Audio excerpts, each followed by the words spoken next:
Bonsoir à tous, merci de nous suivre, bienvenue. Une délégation de chefs d'État de la région des Lagunes et des Grands Ponts a été reçue par le président Alassane Ouattara.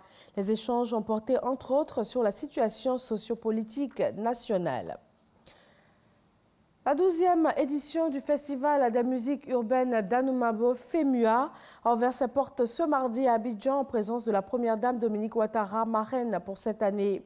La rencontre qui se veut creuser des musiques du continent tient à son affiche 16 visages de la scène nationale et internationale. La cérémonie d'ouverture a été l'occasion pour le commissaire du festival, Salif Traoré, de lancer un appel à la paix aux hommes politiques ivoiriens. Une cérémonie d'ouverture également marquée par les prestations de danse venues du Burkina Faso, pays invité d'honneur du village Anoumabo pour ce 12e FEMUA. Isaïo. C'est parti pour le Festival des musiques urbaines d'Anoumabo, FEMUA, 12e édition. Ambiance des fanfares, tam-tam parleur, danse des femmes d'Anoumabo pour magnifier les actions de charité de la première dame, marraine du FEMUA 12, en faveur des femmes et des enfants.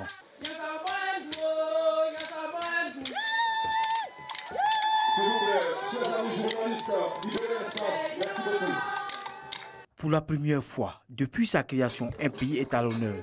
Le Burkina Faso, invité de cette 12e édition, s'illustre avec la troupe Ouaba de Koupela.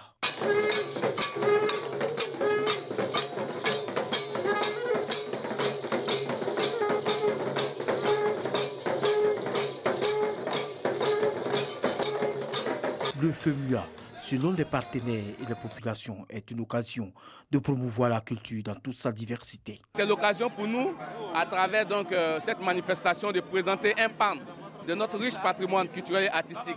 Mercredi déjà, à la nuit culturelle, à l'Institut français, à partir de 20h, vous verrez donc tout ce qu'il y a comme potentialité vestimentaire, artistique et culturelle du Burkina Faso.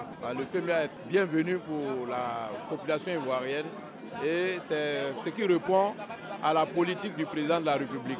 Le FEMUA représente la paix, la cohésion sociale, le genre, surtout les femmes. Et nous, on ne peut que assurer notre image pour accompagner le FEMUA.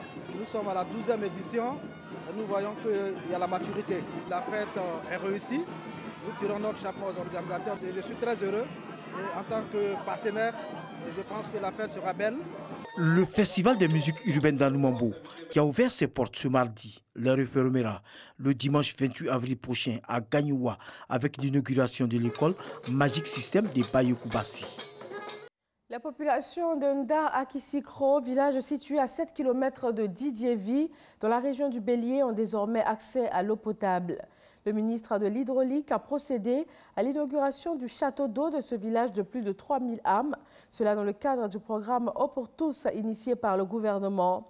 Ce château d'eau en béton armé d'une capacité de 50 mètres cubes a coûté 210 millions de francs CFA. Il a été financé par le Fonds national de l'eau.